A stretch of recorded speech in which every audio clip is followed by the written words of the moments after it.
What's up, motherfuckers? We're back. Dun, dun, dun, dun. We're back and we come to take your woman. Dark Satellite Media. I'm Waymer. I'm Lewis. I'm Steve. And it's about that time. You're listening to the Everyone But Us podcast, straight from the heart of London. Yo, what's up everyone and welcome to the Everyone But Us podcast. We're back after a little break and I'm joined by my two good friends once again. To my right, I have Lewis, aka Mr. Loverman. Shabba! I'm just going to stop you right now, right? Because I listened back to one of our podcasts a little while ago where you introduced Lewis as Idris Elba or saying, you introduced me as Danny DeVito. So this better be fucking good. Yeah, I'll take the shabba. But yeah, good to be back, I should say. Nice. Get my words all mixed up and that. Good to be back. It's been a minute. Well, to my left, Come on. that voice you heard is the great, none other, Steve, aka Mr. White said Fred.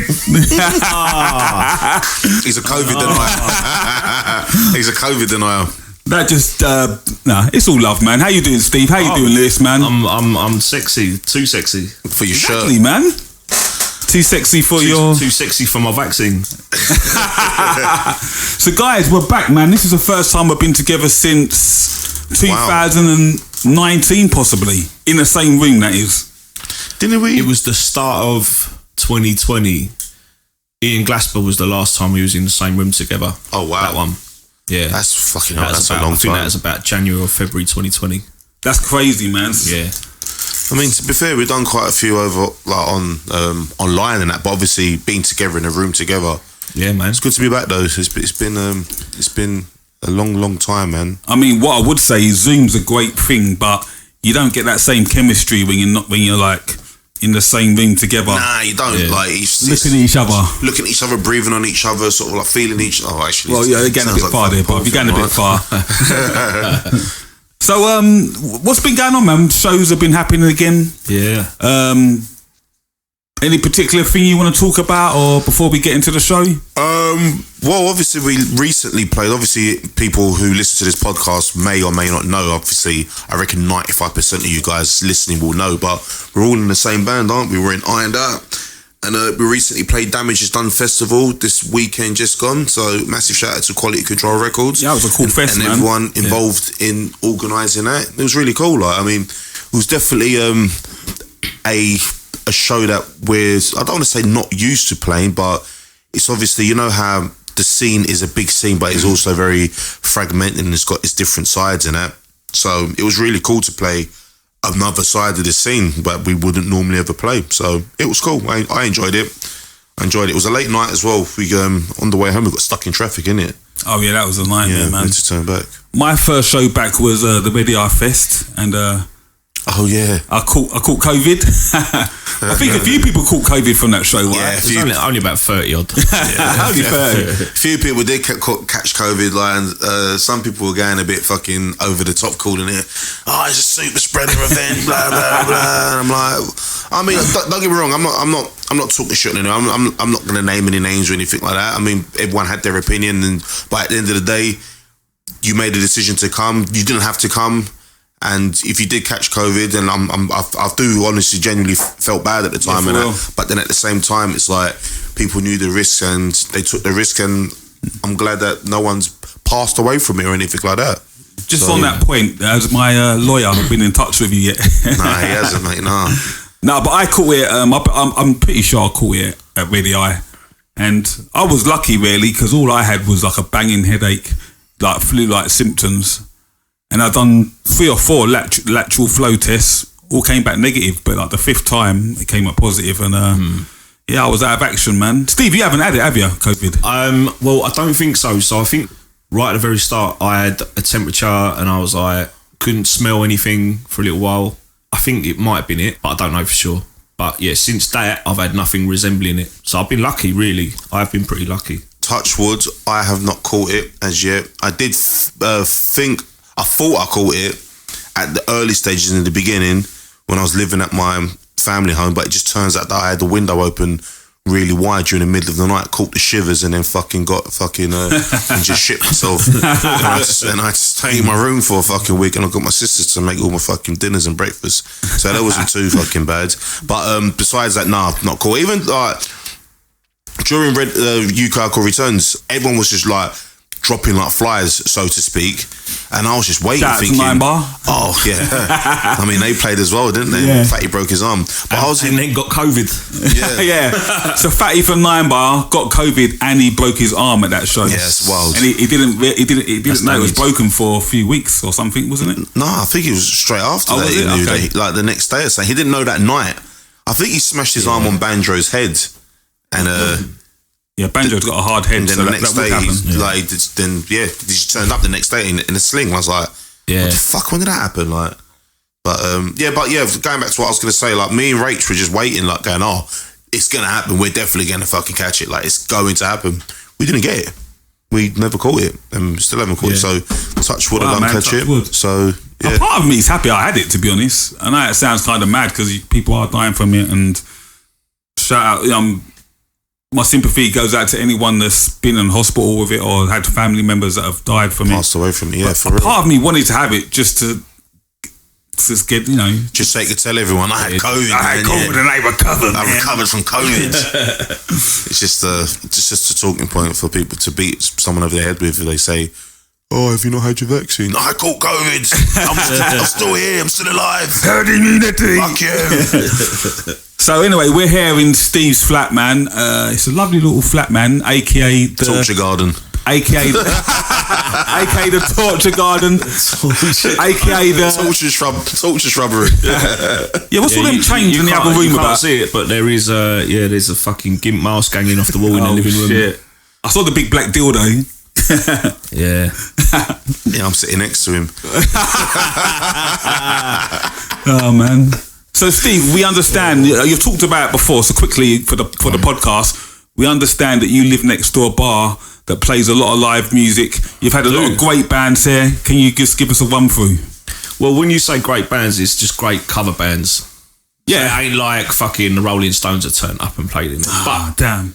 But yeah, it's literally right there. Can hang out my window and see a live band every Sunday afternoon. Is the pub open now? Yeah.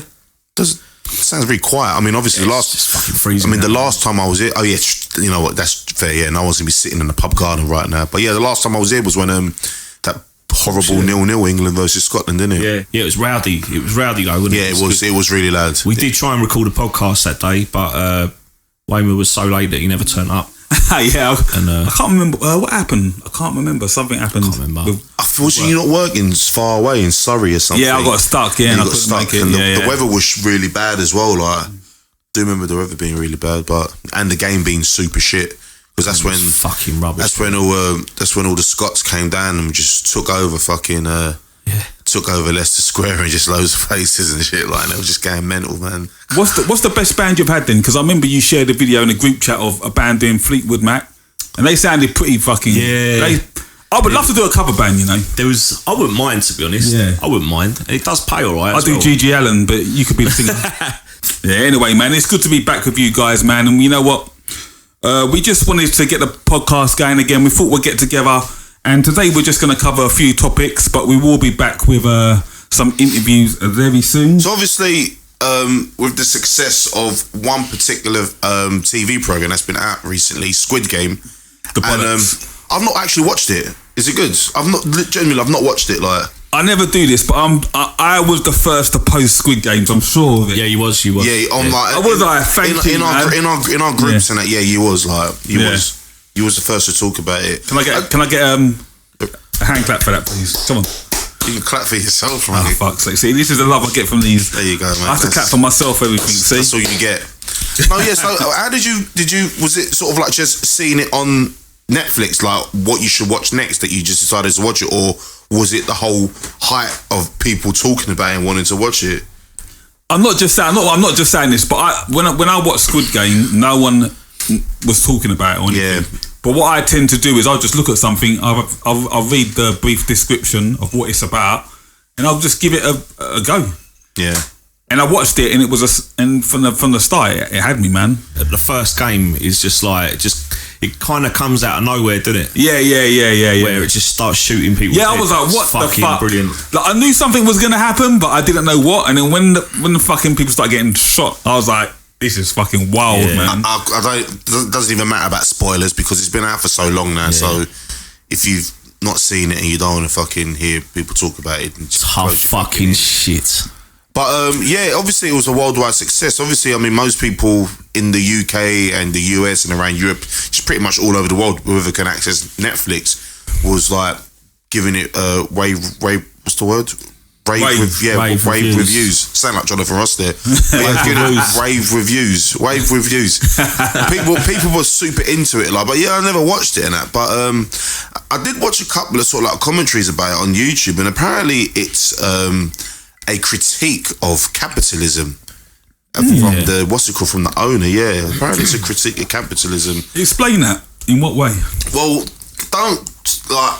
don't quote me for this word for word, but it's something to do about the excesses and people. Because obviously obviously I've not watched it, but I know a little bit about it. But I know near the end there's some sort of like rich people who are part of the whole sort of like the Squid Game. They're sort of like the people who are in charge of it. Do you know what it's like? It's like it's kind of like Running Man. I was literally about to say that. It reminds me of that. Or someone said that. Someone said that it's Hunger Games for Zoomers or something like that. For the Zoomer generation, like. Yeah. The storyline's been done before in terms of like some rich people. Was it Hostile? Not Hostile. What's the one where they used to torture people in the room? Yeah, Hostel. No, not Hostel. Is it Saw? No.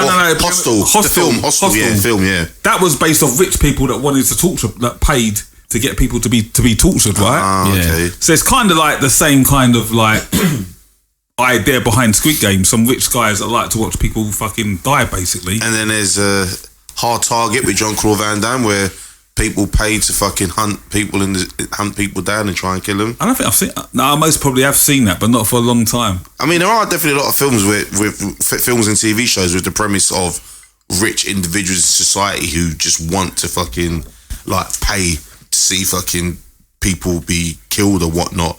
I mean, maybe not quite the same, but the Running Man's a similar thing. It's a TV show where people obviously tune in to see someone try and escape and beat all these fucking uber fucking bad guys who are sort of like the top of the top. Do you know what? I'm starting to have a thing for like Asian films with subtitles. Yeah, man. Did you? I was going to actually mention that. Did you watch it with the subtitles? Did you watch it dubbed? No, subtitles. Well done. But I did recently watch something that I recommended to you, which is made in Korea, and it's on Netflix, called Hellbound. Have you guys seen it? Yeah, that's just dropped on Netflix, hasn't it, recently? Seen it, but I haven't watched it yet. Oh, you need to watch it. Like that's pretty new, so I'm not going to give I'm not going to give no spoilers in that. Just tell us what it's about without giving away anything. Okay, so basically the premise of the first episode starts with a dude who is running. Okay, let me start again. It's basically about people who get a decree from like a demon or a god. I don't know what I would call it, but they just basically get something comes and tells them that they're going to die in 3 days' time, or they're going to die in a week, or they're going to die in 1 hour. And they're like, what the fuck's going on? And then they just hear this loud bong, and all of a sudden these 3 fucking tonks up monsters just come out of nowhere and just throw this person around the place. And sounds like Brixton. Yeah, pretty much. Yeah. At the fish bar. Yeah. I'm sort of like weird to TV shows because I'm like, this is a bit. I don't know, but I actually watched it. It was really, really good, man. I enjoyed it, so I recommend Hellbound. I recommend Hellbound, man. You should definitely check it out. Do you know what? On that point that you just said, if you was told you had 3 days to live, what would you do? If there was a football match on, doesn't matter who was playing, I'd want to go to a match just to see it for the last time. Okay. I'd probably take loads of fucking drugs. Yeah, I would. And drink, but not get myself so fucked that you're not going to remember it. You're just going to fucking die, because that is pretty much suicide. I'd take a lot of heroin and shit, man, just to see what it's like, meth and shit. I want to take that drug, because you want to take it. Curious, like, what is this thing? What is this thing like? Because you're going to go anyway, so you might as well have a go. So this is what Kurt Cobain was into. Fucking hell. Actually, this is quite good. See, it's different for me because I'm a dad, so like, yeah, I'd want to be with my family and that, but yeah, I would have a quick jab. Fuck it, I might do a skydive as well, because that's something I would never do. It scares the fuck out of me, the idea of jumping out of a plane. Like, yeah. Because I'm bad at heights. I know for a fact if I jumped out of a plane, I would have a heart attack and die before I hit the ground. Yeah, you reckon? Yeah, I'd have a heart attack straight up. Do you do theme park rides and shit? Are you into I shit? could do them. Some of them are pretty high in that. Yeah, but you're safe in them, innit? You got a fucking strap over, you know what I mean? You got the thing like digging into your chest. But you could do a skydive with someone who's on your back, and like you could, it's like they're trained up in that. Like you're not just gonna jump out on your own like it's 1944 over fucking occupied fucking Germany. I know. France. But the thing is, I'm also someone like, so for example, when I stood on top of the what's it called? The Empire State, yeah? Yeah. You know, you got that observation deck up there. I've never been up there, but I've seen it on shows and that, yeah. There's a high wall and then there's a cage. You cannot fall from there. It's impossible to fall unless you're really trying. But I'm still on perching there like, I can't look down, because it makes my entire body turn to jelly just looking at the floor. Have you been in any of those towers? I'm not sure if the one in Toronto, that massive tower has it. One with the glass floors. So No, you're walking, but you can look down, you can see like that. I did it at the Grand Canyon. There's one of them. It's like a little horseshoe shaped thing that comes out when you get to like a few steps in. Suddenly you got a mile drop below you, and you're just looking down at it. And I don't know why I thought I'd be all right with that, but I bought the tickets, started walking out there, looked down. I was like, oh, it's clinging onto the side, like working my way around. Yeah. I was going to say, have you ever seen that clip of that, I think it's in Asia somewhere, the glass bridge? And it cracks. Yeah. No, I don't think it cracks, but you see people trying to walk across it and they're like on their knees and they're like kind of like... No, there's one, prank one. there's a prank one that cracks as well. Oh, shit. So as they're going, it all starts cracking and shit. It's in China, I think it is. I think you're thinking of Squid Game, ain't ya? Talking about glass floors, you can go to Tower Bridge. Yep. They have it's not that high, but they have the glass floor. Oh, I didn't know that. That's pretty interesting thing. It's not that high, but it's pretty interesting to do. But going back to our original topic, is there any rights, any wrongs that you would right? You got 3 days left to live. Is there anything anyone that you're falling out with, anything you'll try to correct? Oh, you know when you say you got to live life without regrets and live and let live and whatnot. Obviously, you're in your hypothetical as you're talking about. You got 3 days to live, but I don't know, man. I'd just rather just enjoy those times rather than going back to something which you know it's done. It's going to be done, so you must just enjoy yourself. There isn't anyone who I would like to kill or I would want to see dead. Like, I know, fair enough. All right, to end this topic, I'm going to say I would have my funeral but be alive. I think that's been done before. And I have it like a party. Yeah. Some people do taped things. So on the day of the funeral, when they're there, they'd have like a TV and they're talking to the fucking congregation, like saying, thank you for coming to my funeral. Obviously, you're all probably crying and that. Like, it's proper weird, isn't it? Like, but that's when you can start saying some home truths. Like, stop crying, you fucking pussies. Yeah, that would be some home truth shit. Like imagine that. That would be. And to my Aunt Mabel, I want to say this: your chicken dinner is fucking shit. Should be ashamed of it. Yes, that's true. That's something that I could probably do. I'd rather be gone. I mean, maybe you could say, it's cow, you're a pussy, but I don't know. Just hurting someone before you go sucks. It's the last word, isn't it? Everyone wants the last word. But I watched the best Asian horror film that I've seen in the last 5-10 years. The Grudge. No, it's called The Wailing and it's on Amazon. And is it The Wailing or is it The Wailing? Well, this is how it's spelled. You fucking idiot. But like, if anyone wants to watch a good horror, watch The Wailing on Amazon, man, and I'll guarantee you will not be fucking you'll not be disappointed. Absolutely. Asian horror films are pretty insane. Like, I mean, it does start with a lot of the older ones, like your bait ones, like The Grudge and I can't remember, but there's a few. The Ring is another one. They're just super creepy, like how they do their horrors and shit. Like, No, they just stick in your mind, and you're just like, oh, fucking hell, it's a bit much. But no, they have a way of writing storylines and the way they film it. yeah, That is super creepy. And horror films is my favorite type of film. I don't know what you guys like. That's my thing. Like I like to be scared. Like I don't watch a lot of horror. nah. Same here. Is that because you live on your own, Steve? And you Oi, no, right. I'm going to sound like a cunt, but I'm going to say it anyway, right? Go on. I had this conversation with someone literally last week. For the record, anyone that don't know me, I'm an atheist, yeah?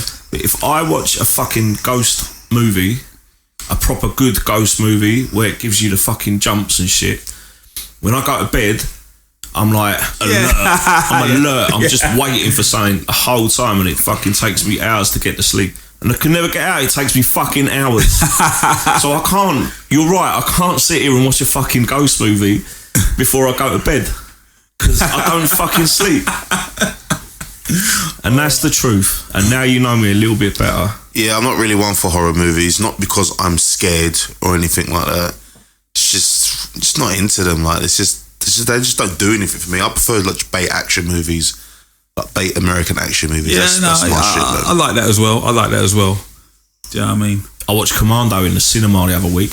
Oh shit, That's dope. Yeah, that must have been good. fucking brilliant. The best thing about it was it was like a comedy night. Everyone in the crowd, like you know that first scene where he's frolicking with his daughter, and he got ice cream in his face. I bet everyone was just creasing through that whole scene. Everyone's just creasing up, laughing. That is a really good film, man. I love it, man. I mean, it is like. I remember I think I listened to something about. No, I watched a documentary about action movie stars and stuff, and some people say that is the peak of action movies, like because every other film that came after that was basically trying to be like what's it called, Commando. Oh yeah.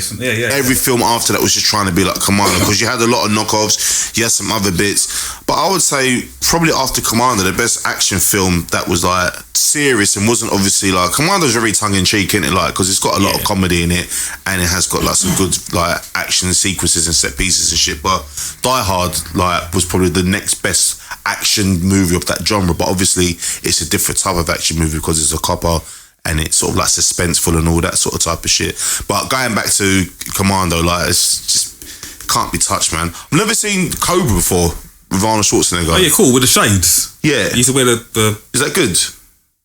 I can't remember it, to be honest. It's so long ago, do you know what I mean? I must have watched that. I don't know. Back in the 90s. I don't know if I've seen it. Back in the Cobra. 90s. Cobra, yeah. I think That came out in 1980 something. Yeah, 80 something. That was after he done Rambo. Things in it. What's that? Bridget Nielsen's in it, I think, as well. He was married to her. Yeah. But my favourite scene in Commando is when he's putting on all the gear. He's putting on the grenades and it's proper Team America, like Team America, innit? Like fuck yeah, and he's just sticking all this shit on, like.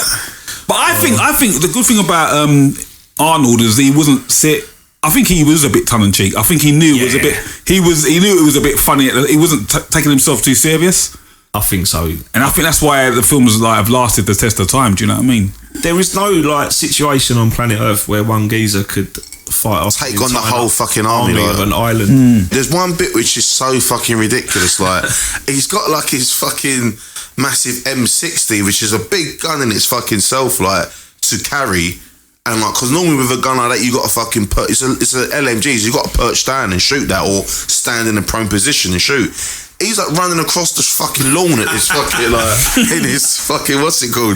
In his on this compound ground thing, like he's just running along the lawn just shooting all these mans, and there's like loads of mans in front of him, like, and every shot he's just missing. It's like, oh god, so bad. No, but there's that scene in the same bit we're talking about when he's in the shed and they think, oh, this is it, he's done, and he just comes out with this fucking like this attachment for fucking like a hacksaw or something. He just launches it into this geezer's fucking head. It's a good film, man. It is comedy, man. Like his nemesis in this movie is a geezer that like I think I could probably knock him out. No, that's.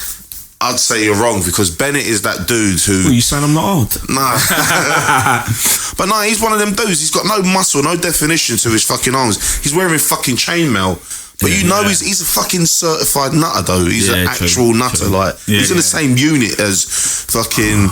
No, the best bit is with Bill Dukes when they're in the fucking hotel room. And he goes, I ate green berets for fucking breakfast. And then he punches him and he's like, goes to shoot him. And he goes, fuck you. He goes, fuck you. Bench on you. Yeah, that's it, mate. What a film. My favourite bit in that whole movie is just will always be, welcome back, John. So good of you to join us.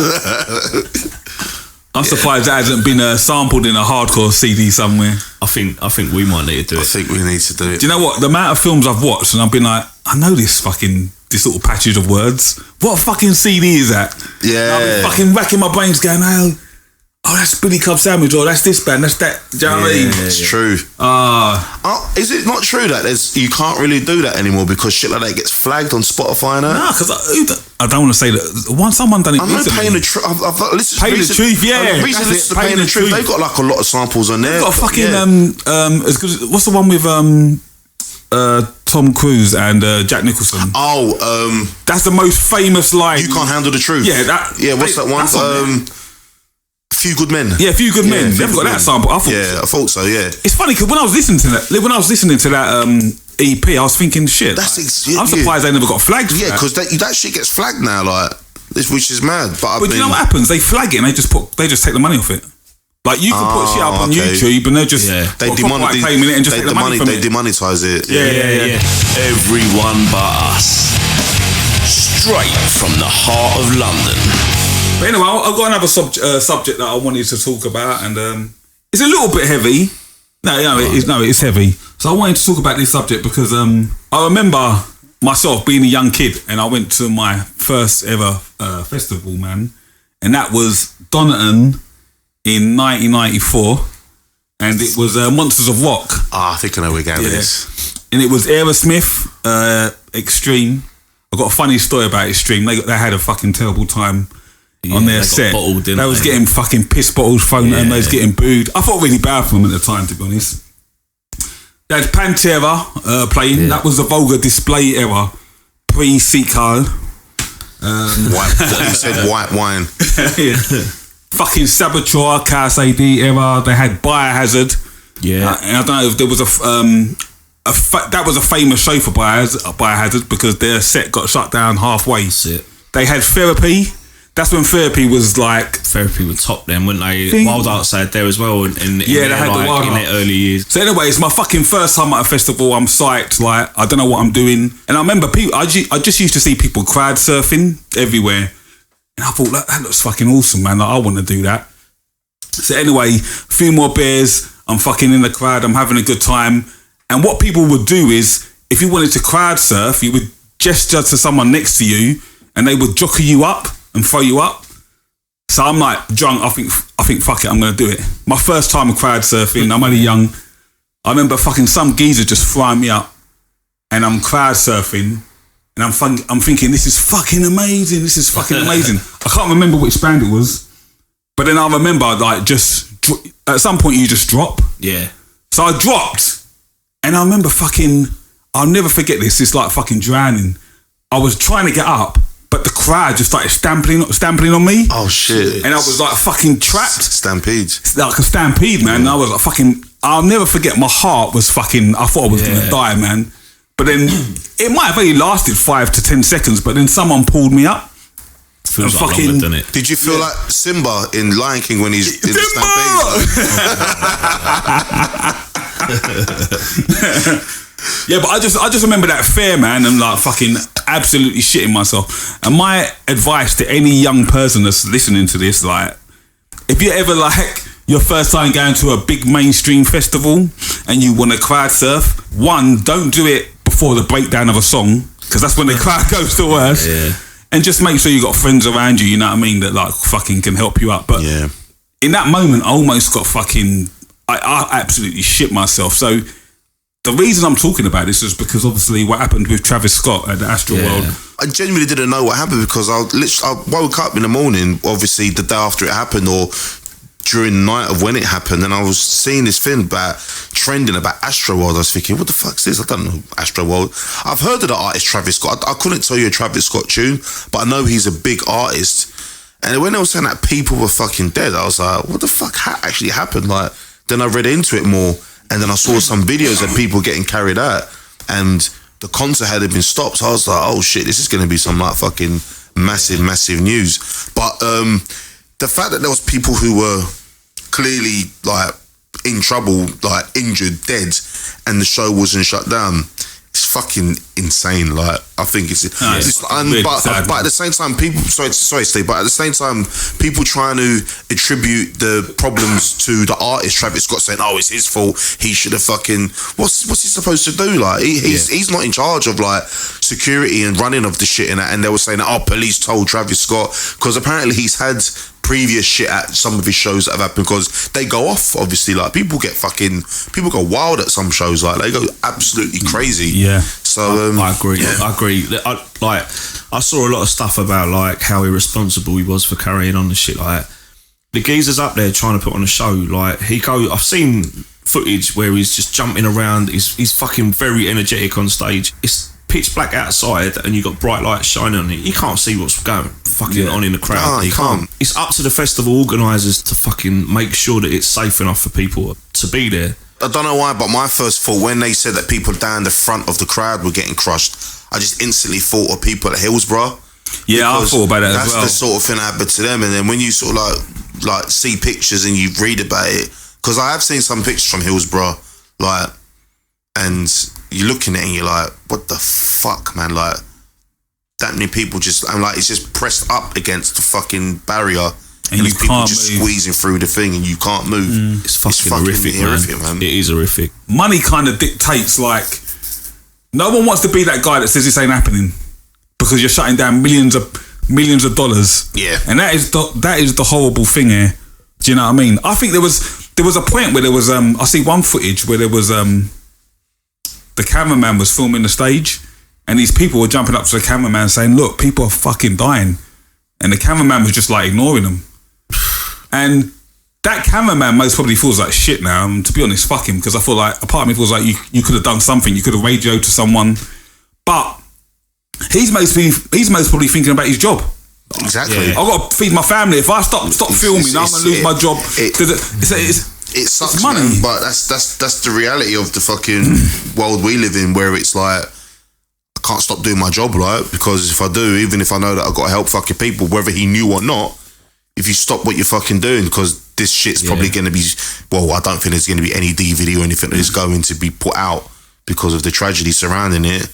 But yeah, he's doing his fucking job, and it's just like that. The saddest one was a father couldn't control himself. I think his kid's fallen, got trampled on and killed. And when you read that, it's so fucking heartbreaking, man. But rest in peace anyway. I don't want to. Oh man, that's deep. It's fucking horrible, man. Super deep. Rest in peace. Right. So I had like a little thing. Well, there's a little thing. You got a little thing, have you? Yeah. No, I got a confession. Is that what Rachel was talking about? Putting me right on the spot there. But yeah, I had this idea. You know, during the lockdown period in the hip hop world, there was all those verses. Things, hip hop and raps. I'm not sure if you ever saw it, but explain it for the listeners that don't know. So basically, in America, there was loads of I would say there was mostly old artists. So they're basically going head to head with each other, saying whose back catalogue comes up on top. So the ones that I remember, it was the Locks. The Locks versus what's it called? Dipset. Yeah, Dipset. There was that one. And I think the Locks came out on top. And there was another one. I swear recently it was, I want to say it was Big Daddy Kane versus KRS-One. KRS-One. Yeah, that was a recent one that they did. They did it at like one of those old sort of like auditorium places like fucking Apollo or some shit. Like, it looks really cool. But I think now it's probably dropped off now because more people now are sort of like going back out again, so they don't really need to be at home watching it and shit. But what was the famous? There was one that was that was really funny. A lot of people were fucking cussing it. I should have done a bit more research in it. But anyway, it's basically old artists going head to head with their back catalogue, and the crowd are going like, yo, this is good, or no, these guys won this round. But I was just thinking, like, what would the best hardcore verses, like what bands back catalogues would go head to head with each other? Could that work in a fucking in a crowd setting? So you just have two big bands and they will literally be like, come on stage for a song each. That'd be so great. But you know what? I don't know if there's that many hardcore bands with more than like a couple of really great albums. You could do Madball versus Sick of It All. That's the first thing that comes to mind. Yeah. That's the first thing that comes to mind. Song for song. AF versus... No one can really... AF Cro-Mags? Do you know what I mean? Cro-Mags maybe? Cro-Mags. Well, but even Cro-Mags, you can't... I mean, don't have the catalogue. We could say we could just let's just go for songs, because there's great bands with great songs, but the albums might not be sort of like memorable. Yeah. You know what I mean? So they might have an album which is like, oh, I remember this album, but there were only 4 or 5 songs out of the 10 or 12 that were actually really good, and that they probably still play live now, which people are super into.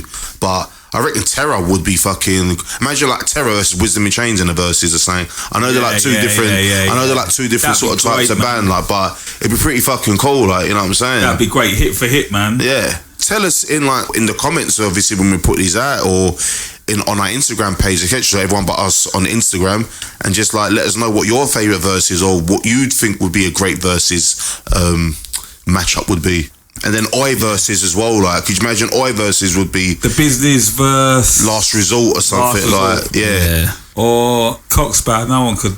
Cocksparrow, Cockney Rejects. Cockney Rejects. I think Cocksparrow will probably come. Cocksparrow will come out more on top than Cockney Rejects. Ooh, controversial. But let's be honest. If you put Cocksparrow against Last Resort or The Business, I still think Cocksparrow will come out on top, because they got like more anthemic fucking bangers that people be like, oh yeah, this is a fucking great tune. Like, yeah. I actually saw them recently, a couple of months ago in Brighton. It's a really good show. Yeah, I've never seen them live, you know, and that's...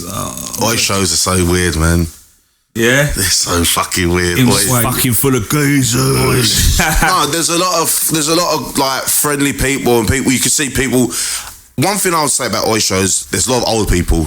Yeah. It's not a young scene. Yeah. Especially, I don't know about America or the rest of Europe, but in the UK... That's what Oi has got over... Sorry to interrupt you. That's what Oi has got over hardcore. Like...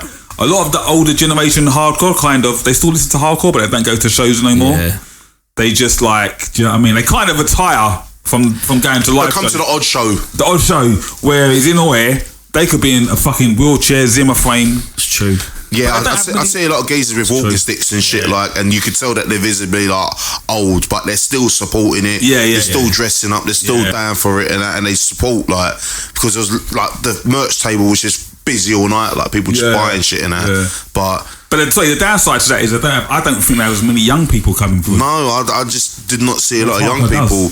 I mean, I've never been to Rebellion Festival up in Blackpool, so it might be different. There might be a lot more of a younger crowd of Oi skinhead types who go to the shows and shit, because you're always going to get young punks and that. Like, you do see a lot of young punks. I'll tell you actually though, at Revolution Calling at that fest this year, I saw quite a lot of younger people, and there was a few Oi bands on that bill. But they were like the newer generation Oi bands. Yeah. So but I mean, what you're saying, yeah, good point. Because it gets you, because when you're young, innit, you don't know any better. But then you sort of start getting into the older stuff as time goes on. You start getting in and like getting to the roots of it and all that, didn't you? Yeah, no, you're right. But could you think of, so going back to verses?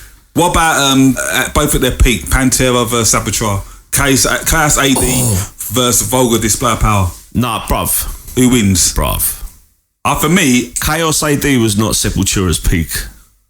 Was Arise their peak? It was Beneath the Remains, probably. No, mainstream, not our mainstream peak. Chaos AD is their biggest selling album. Roots, isn't it? I thought Roots was bigger. Let's just say that era versus Vulgar Display of Power, and what's the other one after that? Far Beyond Driven. Well, Cowboys for Mel, man, that was massive. Alright, who wins out of them two? Well, if you're talking about Roots, Pantera wins every day. Because Roots is just in terms of catalogue, them 3 albums. I think Pantera will probably win. Yeah, Pantera will put up, man. Pantera are my favourite band from that era, hands down. Hands up. Have you? Everyone but us is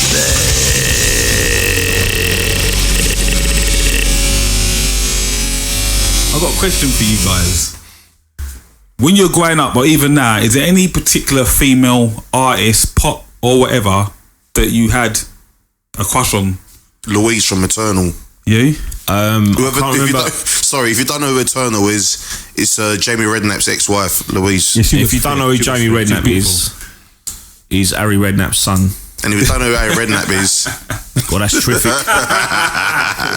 That's terrific. Right, my first crush, and I can't remember what her name was, but it was one of the singers from Five Star. What, behind the black girls? Ah, okay. Oh, they're all black. They're all black. They're all black. They had a bit of a Michael Jackson thing about. Yeah, everyone said they were. Everyone said they were a fucking And wannabe Jackson 5, but they were not Jackson 5 though. They used to kind of have the same makeup and hair, and but that was the 80s. It's the 80s though, isn't it? We was talking about that Italian bird as well with that boys tune. What was her name? Sabrina. I'm just saying, we sound like white pervs now. Rubbing our knees. Sabrina was, obviously I was just a kid, so I would never have known it. But I can imagine it when it was shown on Top of the Pops. Every geezer who was fucking working on a building site or was just like the 80s geezers, like, did you watch fucking Top of the Pops? Like, see that Sabrina chick, fucking massive face. Proper 80s, man. People might be thinking, why am I asking you this question? So We didn't even get your answer. half of these people listening, half of the people listening are going to be going, who the fuck are these old cunts talking about? Yeah, I know. Who the fuck are these women? So, right, out of all the artists that you mentioned, if you went to their show, this artist is singing her lungs out, and then she invites you on stage and wants to piss on your face, would you let her do it? I'm gonna have to politely decline and say no. Because I know where you're coming with that. Well, you know where I'm going, right? It's that band, that woman who done that Rage Against the Machine cover like a couple of years ago. That Brass Against, is that what they're called? Right, Sophia, and I don't know how to pronounce her second name. Ortiz. Sophia Ortiz. Right, so she plays in a band called Brass Against, which is like a all brass band. I've never heard of them before. That's covered a band of prostitutes. They covered what's it called? Killing the Name. And it was like, and it went viral, and it was actually pretty decent. I'll but have to check that out. They covered loads of the rock tunes and shit. That video was wild. And man. to bring context to people that may not know what we're talking about, in our band chat Ironed Out, Dave, I think he shared a video of this woman, Sophia, on stage performing with Brass Against, crouching over one of her fans that she asked to come on stage. Oh no, apparently he was being a fucking he was bugging her. Oh, do you know the story? Do you want to tell it? I don't know the story. I didn't read it properly, but from what I gather, he was being a fucking drunk arsehole and he was just pissing everyone off and he was trying to get her attention all the time. Oh, okay. So then then she got him on the stage and just told him to lay on the stage and he was just like, oh, okay. But apparently, what I heard is that he didn't mind it either. I bet he looked like he was loving it, bruv. Yeah. He looked like he was... What I want to say is hold on. We're jumping too far. Let's paint the picture first, right? You're jumping too far. So this guy's lying on the stage. She crouches over him, pulls down her trousers, and when I say she pissed like Niagara Falls, man. Oh, she was fucking hell. That was a fucking piss like a proper racehorse. Racehorse piss. She bends over this guy. She pulls down. When I first saw this video, I thought this ain't real. This is like some Photoshop shit. Or she pulls down her fucking trousers. She bends over and she pisses like Niagara Falls all over this guy's face. And he's just there going, He's loving it. He's loving it, man. He fucking loves it. But you know what I've thought, and do you know what? That's fair enough, right? If he loves it, then he fucking loves it. But I will say this. When he rejoins the crowd, if I'm standing in that front row at the point where he rejoins, I'm getting out of there. Like, I'm leaving a fucking space. But have you ever had a time, right, when you're in work and you feel dirty, you feel sweaty, and your mate pisses all over you? No, right, you feel dirty, you feel sweaty. Get the links out. You get home and you have that nice hot shower and you're like, oh mate, and you just in the shower. Bruv, where is this going? Yeah, That's what the guy looked like. Oh yeah, He was like, oh yeah, mate. He might as well got the soap out and start fucking cleaning himself because he was living his best life. When He was. when I was watching that, and she was like doing the commentary as well. She's like, yeah, like, and I was like, I just was like, I can't believe what it was like Saturday morning, and I was like, I can't believe what I'm watching, and I was like, this is fucking wild, man. Like this is so 2021. Like nothing can fucking be like, yo. So what happened in 2020? Oh well, some people fucking try to break into the. Some people did break into the fucking Euro 2021 fucking final at Wembley. We had COVID obviously ravaging. Some people broke into the fucking White House. Oh well, the Capitol building. Capitol building, People broke into the not the Capitol White building. Oh, and I watched some fucking music artist piss all over some geezer on stage. Like it's insane, man. Insane. But she has got a bit of a backlash since this happened, and she's come out and issued an apology. But I don't like that, man. She have to apologise for like she was just having fun in the fucking moment, and that. Yeah. Yes, it was outrageous. It was outrageous, but she wasn't fucking hurting anybody. What's wrong with being outrageous anyway, man?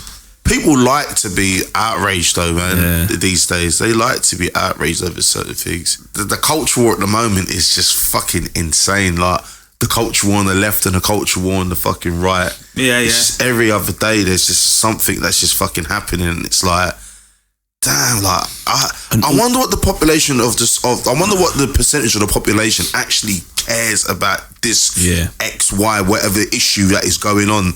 Everyone just looks like they're just living their normal lives outside of the fucking on the street and that, just going about it. And you go on Twitter and people are just talking about shit like, how is this any fucking benefit to anyone? But I mean, it's like vaccinations. That's become so political. Like I don't want to go into it. It's become like so political. Everything's fucking political, man. Everything's fucking political.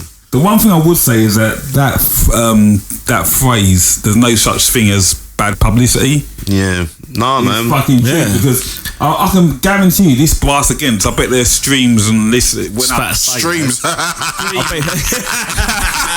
Yes. I meant that. But their Spotify numbers, I bet they've doubled in the last couple of weeks, man. So we need to start pissing on people. Let's go full fucking Gigi Allen. Yeah. Let's go full R. No, let's not go full R. Kelly.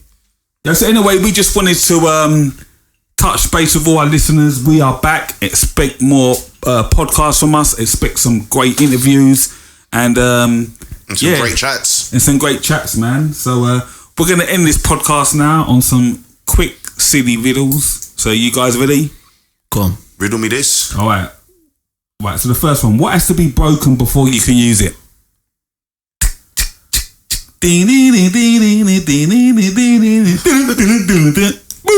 An egg.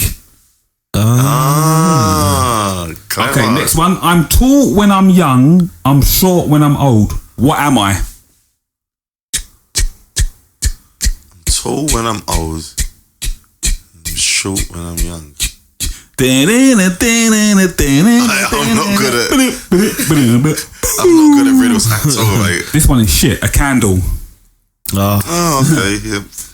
So when you hear them after, you're like, oh, yeah, okay. What month of the year has 28 days? Think about it. What month of the year has 28 days? February. What? What month of the year has 28 days? All of them. Well done! Alright, do you want one more? We're going to end it on Let's have one more. Let's have one more. Let's see if I can get one. Probably won't get it. Let me see if I can find a good one. These are all Google riddles, man. I should have went on Google. On Google. What is full of holes but still holds water? The bird from Brass Against. What is full of holes but still holds water? An ice cube tray. Nope. Full of holes but still holds water. No, it is a sponge, and that is the end of the competition. So what I want to say to our listeners is, if you are ever on Who Wants to Be a Millionaire and you can call a friend, don't call any of these two. All your money. Unless it's a question about trains or something, you could give me a call, but I probably won't even know the answer. I just want to bring up Francis Bourgeois. Oh, yes. Francis Bourgeois. Yes. What a guy, man. Yes. Do you know what? Who is he? When I discovered him recently. When I discovered him, I just went through all of his videos because it was pure, unadulterated joy for saying innocent. Yeah. It just makes you happy, man. Yeah, What I a think guy. it's like he's obviously been around for a bit, but with how the world is at the moment, it's probably like what I'm about to say is really heartfelt, soppy shit. But the way how the world is at the moment, and obviously all the shit with fucking what's going on in this country, whatnot, and then you just see one of his videos, and it's so simple. It's like 20 or 30 seconds of a dude just excited over a fucking train going past, and when he's like, do a honk. And he goes, yeah. But it's the visual of him wearing that fucking camera with his eyes and that, man. And it's just it's incredible, man. I think you got to remember that not brilliant. everyone knows who you're talking about. So quickly, just give a brief. There's a kid on TikTok called Francis Bourgeois. He's got a very like posh sounding fucking name, like. But well, it is very posh, one would say. But anyway, he's just this kid who wears his camera. He loves fucking trains, loves trains. He will cry and die for trains, but he's turned into somewhat of a minor celebrity because of his love for trains, and he's been doing a few adverts and little bits here and there. He even done one with Thierry Henry the other day. Yeah. He did. Is Is he autistic? Oh, you could tell there's on the spectrum of definitely of sorts, but that should not stop the kid, man, because he's just, you could tell he's a nice person. I hope nothing comes out he's gonna get fucking cancelled like some nonsense, like you can see it on the front of the Daily Sport, innit? Like Francis Bourgeois. Fucks a diesel engine. Don't. Fucked a 1983 Intercity train, like. That's the Daily As long as Sport. he's consenting, then He was giving it tones. Yeah. As he was on his vinegar strokes. No, I'm cutting that out. I can't. That's a good laugh. He's big up Francis, man. He's a character, and he's genuine, and people love him, and everyone's happy. Yeah. Doesn't matter who you are, where you're from. You just like to see someone who's happy, and that's good enough for me. It's good for everyone, I hope. I think on that note, we'll end it, man. So thank you for listening, and we'll be back soon, man. Everyone But Us podcast. See you later. You're listening to the Everyone But Us podcast, straight from the heart of London.